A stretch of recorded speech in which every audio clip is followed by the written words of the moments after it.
ನಿಮ್ಮ ಹತ್ರ ಫಂಡ್ ಇದ್ದು ಯಾವ್ದಾನ ಬಿಸ್ನೆಸ್ ಸ್ಟಾರ್ಟ್ ಮಾಡ್ತೀನಿ ಅಂದ್ರೆ ಯಾವ ಬಿಸ್ನೆಸ್ ಸ್ಟಾರ್ಟ್ ಮಾಡ್ತಾ ಇದ್ರಿ? ಲಿಕರ್ ಮ್ಯಾನುಫ್ಯಾಕ್ಚರ್ ಮತ್ತೆ ಬಾರ್ ಇಡ್ತಿದ್ದೆ. ಹೋಗಿರ್ತೀನಿ ಮಾಡಿದ್ರೆ ಆಯ್ತಪ್ಪ ಚೆನ್ನಾಗಿ. ಕಾಲೇಜ್ ಹತ್ರ ಟೀ ಅಂಗಡಿ ಹಾಕ್ತೀನಿ. ಮಲಯಾಳಿ ಕುಟ್ಟಿ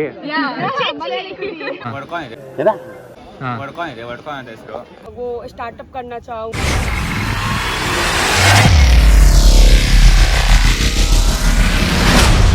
ಪ್ರತಿ ಕೆಟ್ಟಗಳಿಗೆಲ್ಲೂ ಏನಾದರೂ ಒಳ್ಳೇದಿದ್ದೇ ಇರುತ್ತೆ. ನಿಂತೋಗಿರೋ ಗಡಿಯಾರ ಕೂಡ ದಿನಕ್ಕೆ 2 ಸರಿ ಕರೆಕ್ಟಾಗಿರೋ ಟೈಮ್ನ ತೋರಿಸುತ್ತೆ.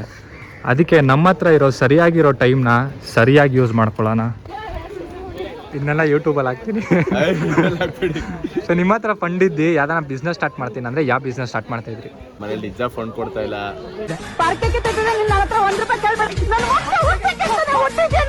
ಸ್ಟಾರ್ಟ್ ಮಾಡಬೇಕು ಅಂದ್ರೆ ಫುಡ್ ಇಂಡಸ್ಟ್ರಿ ಒಂದು ನೋಡ್ಬೋದು. ಫುಡ್ ಮತ್ತೆ ಕ್ಲೋತಿಂಗ್ ಇಂಡಸ್ಟ್ರಿ ಎರಡು ಎಲ್ಲೂ ಲಾಸ್ ಆಗಲ್ಲ. ಪ್ರಾಫಿಟ್ ಮಾರ್ಜಿನ್ ಕಮ್ಮಿ ಇದ್ರು ಆ ಇಂಡಸ್ಟ್ರಿ ರೆಫರ್ ಮಾಡ್ಬೋದು.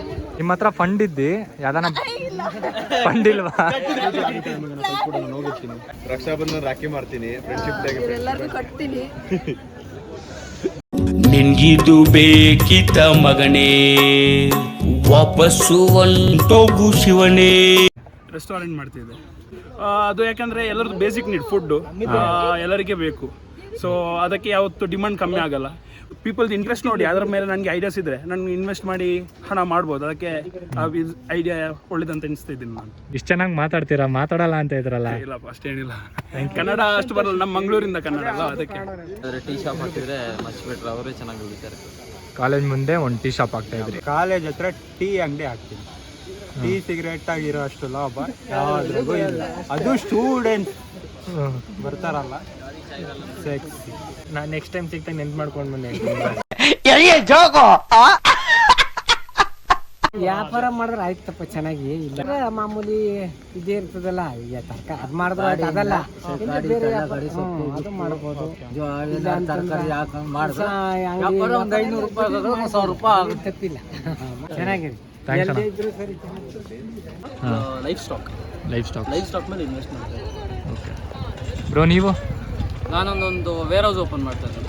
ಯಾವ ಥರ? B2C ಬಂದ್ಬಿಟ್ಟು ತುಂಬ ಲೂಪ್ ಹೋಲ್ಸ್ ಇದೆ, ತುಂಬ ವೇರ್ ಹೌಸಸ್ ಕಮ್ಮಿ ಇದೆ, ಸ್ಕೇರ್ಸಿಟಿ ಇದೆ ವೇರ್ ಹೌಸಸ್ದು. ವೇರ್ ಹೌಸ್ ಓಪನ್ ಮಾಡ್ತಿದ್ದೆ ನಾನು. Clothing why? ಸುಮ್ಮನೆ ಇಲ್ಲ ಅನ್ಸುತ್ತೆ ಅದು ಕ್ಲಾದಿಂಗ್ ಅಂತ. ತುಂಬ ಕ್ಲಾದಿಂಗ್ ಬಿಸ್ನೆಸ್ ಮಾಡ್ಬೇಕಂತ ಆಸೆ ಇದೆ, ಅದಕ್ಕೆ. ಈ ಬಿಸ್ನೆಸ್ಗೆಲ್ಲ ಮಾಸ್ಟರ್ ಮೈಂಡ್ ಇನ್ನೊಬ್ರು ಇದ್ದಾರೆ, ಕರಿತೀನಿ ಒಂದು ನಿಮಿಷ. ಮುಖೇಶ್ ಆ ಚೈನ್ ಒಳಗಡೆ ಹಾಕೋ. ನಿಮ್ಮ ಹತ್ರ ಫಂಡ್ ಇದ್ದು ಯಾವ್ದಾನ ಬಿಸ್ನೆಸ್ ಸ್ಟಾರ್ಟ್ ಮಾಡ್ತೀನಿ ಅಂತಿದ್ರೆ ಯಾವ ಬಿಸ್ನೆಸ್ ಸ್ಟಾರ್ಟ್ ಮಾಡ್ತಾ ಇದ್ರಿ? Tea shop. ಬೈ ಫ್ಲೇವರ್ಸ್ ಎಲ್ಲ ಕರೆಕ್ಟ್ ಇದ್ದರೆ, ಕುಕ್ಕೀಸ್ ಎಲ್ಲ ಕರೆಕ್ಟ್ ಮಾಡಿದ್ರೆ ಇಟ್ ಲೈಕ್ ಕೆಫೆ ಥರ ಕೂಡ ಸ್ಟಾರ್ಟ್ ಮಾಡ್ಬೋದು. And it comes to the food truck, ಹಂಗಾಗಿ ಎಕ್ಸ್ಪೆಂಡ್ ಆಗ್ತಾ ಹೋಗ್ಬೋದು ಅದು. ಬಟ್ ಬೇಸಿಕ್ ಟೀ ಸ್ಟಾಲ್ ಅಂತ ಹೇಳಿದೆ ಅಷ್ಟೇ. ನಾನು ರೆಸ್ಟೋರೆಂಟ್ ವೈ? ನನಗೆ ತಿನ್ನೋದು ಇಷ್ಟ ಆ್ಯಂಡ್ ಬೇರೆಯವ್ರಿಗೆ ರುಚಿಯಾಗಿ ಅಡುಗೆ ಮಾಡೋದು. ನಾನು ಕುಕ್ ಮಾಡ್ತೀನಿ ಅಂತ ಅಲ್ಲ, ಬಟ್ ನಂಗೆ ರೆಸ್ಟೋರೆಂಟ್ ಓಪನ್ ಮಾಡ್ಬೋದು. If somebody funds you, which business would you start? Food related business. Apple snacks, ಪುಳಿಯೋಗರೆ, ಚಿತ್ರಾನ್ನ ಎಲ್ಲ ವೆರೈಟಿ ತಿಂತಾ ಇದೀವಿ ನಾವಿಬ್ರು. Food related any business, restaurants, hotels, any kind of food related business. We two are foodies. Yeah. So you guys gonna become partnership? Yeah, we will be partners soon. ನೀವು ಅನ್ಕೊಂಡಿದ್ದಾಗ್ಲಿ. ಒಂದು Karnataka cuisine, ಒಂದು Kerala cuisine. ಓ, ಮಲಯಾಳಿ ಕುಟ್ಟಿ. ನಿಮಗೆ ಮಲಯಾಳಂ ಬರ್ತೈತಿ? ಅದು Covid ಅಲ್ಲಿ ಒಂದು 15 ದಿನ hospital admit ಆಗಿದ್ದೆ, ನರ್ಸ್ಗಳು ಕಲ್ಸ್ಬಿಟ್ರು. ಖಂಡಿತ AI ರಿಲೇಟೆಡ್ ಮಾಡ್ತಾ ಇದ್ದು. ಇವಾಗ ಪ್ರಪಂಚದಲ್ಲಿ ಬೆಳೀತಾ ಇರೋದು ಅದೇ, ಮುಂದೆ ಬೆಳೆಯೋದು ಅದೇ, AI ಎಲ್ಲ. ಸೊ AI ರಿಲೇಟೆಡ್ ಏನಾದ್ರು ಬಿಸ್ನೆಸ್ ಸ್ಟಾರ್ಟ್ ಮಾಡ್ತೀವಿ.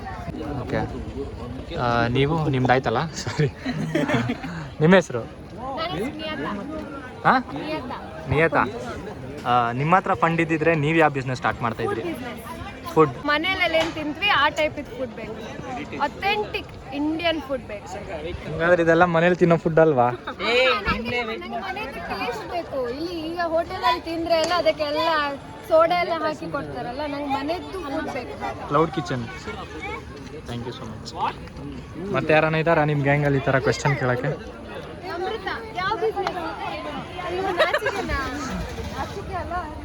ಈ ಕಂಟೆಂಟ್ ಚೆನ್ನಾಗಿದೆ ಇದು. ಹಾಂ ಕೆಫೆ ಕೆಫೆ ಕೆಫೆ. ಹಾಂ. ಬ್ರೋ ನೀವು?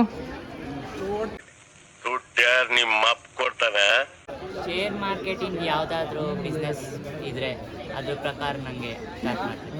ಸೊ ಒಂದು ಶೇರ್ ಮಾರ್ಕೆಟ್ದು ಇನ್ಸ್ಟಿಟ್ಯೂಷನ್ ಓಪನ್ ಮಾಡೋಣ ಅಂತ ನಿಮ್ಮ ಪ್ಲಾನಾ? ನಿಮ್ಮ ಪ್ಲಾನು ಬ್ರೋ? ಸ್ಟಾಕ್ ಇನ್ವೆಸ್ಟ್ ಮಾಡ್ತೀನಿ ಬ್ರೋ. ಸ್ಟಾಕ್ಸಲ್ಲಿ ಇನ್ವೆಸ್ಟ್ ಮಾಡ್ತೀರಾ? ನಾನು ಮಾಡಿದ್ದೀನಿ. ಹಾಂ ಹೊಡ್ಕೊಂಡಿದೆ ಹಾಂ ಹೊಡ್ಕೊಂಡಿದೆ ಅಂತ ಹೆಸರು $16 ಬಂದಿದೆ, ಅಂದರೆ 6,000 ಬಂದಿದೆ. 16,000 ಫುಡ್ ಟ್ರಕ್ ಸ್ಟಾರ್ಟ್ ಮಾಡ್ತೀರಾ? ಫುಡ್ ಟ್ರಕ್, ಅದಕ್ಕೆ ಅಲ್ಲೇ ನಿಂತಿದ್ದೀರಾ? ಸೊ ಇದೇ ಥರ ಫುಡ್ ಟ್ರಕ್ ಸ್ಟಾರ್ಟ್ ಮಾಡ್ಬೇಕನ್ನೋದು ನಿಮ್ಮ ಐಡಿಯಾನಾ? ಫಂಡ್ಸ್ ಇದ್ರೆ ನಾನು ಏನು ಸ್ಟಾರ್ಟ್ ಮಾಡ್ಬೋದು? ಊಟಕ್ಕೆ ಬಿಟ್ಟವ್ರೆ, ಊಟ ಮಾಡಿ ತಿರ್ಗಾ ಹೋಗ್ಬೇಕು. ವಾಟರ್ ಬಿಸ್ನೆಸ್ ಸ್ಟಾರ್ಟ್ ಮಾಡ್ಬೋದು.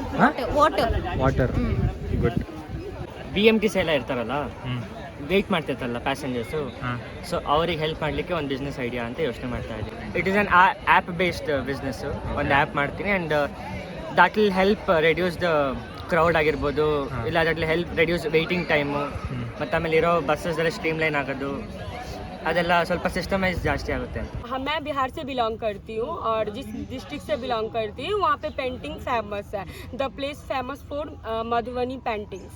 तो मैं फ़ंड लेके जिनको नहीं आता मैं वो स्टार्टअप करना चाहूँगी, सबको सिखाना चाहूँगी एंड आगे बढ़ाना चाहूँगी कंट्री लेवल पे, इंटरनेशनल लेवल पे. That's it.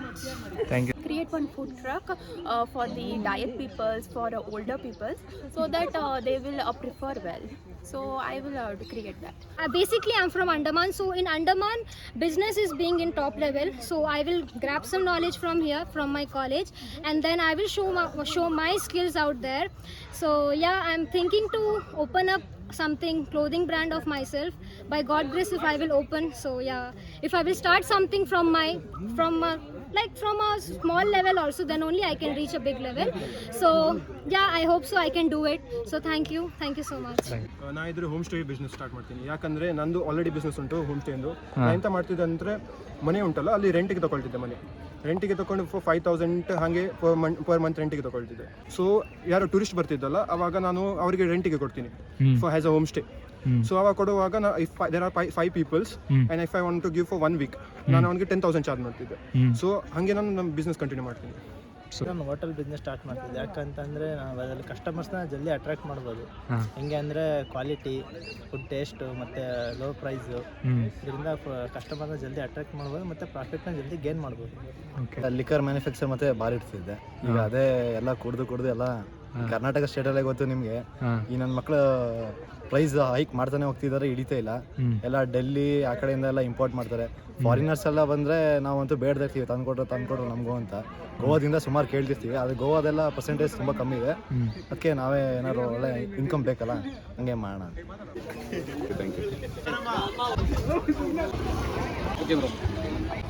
ಎಲ್ಲರೂ ಸಬ್ಸ್ಕ್ರೈಬ್ ಮಾಡ್ಕೊಳ್ಳಿ, ಶೇರ್ ಮಾಡಿ, ಲೈಕ್ ಮಾಡಿ, ಕಮೆಂಟು ಪಾಸಿಟಿವ್ ಆಗಿ ಮಾಡಿ.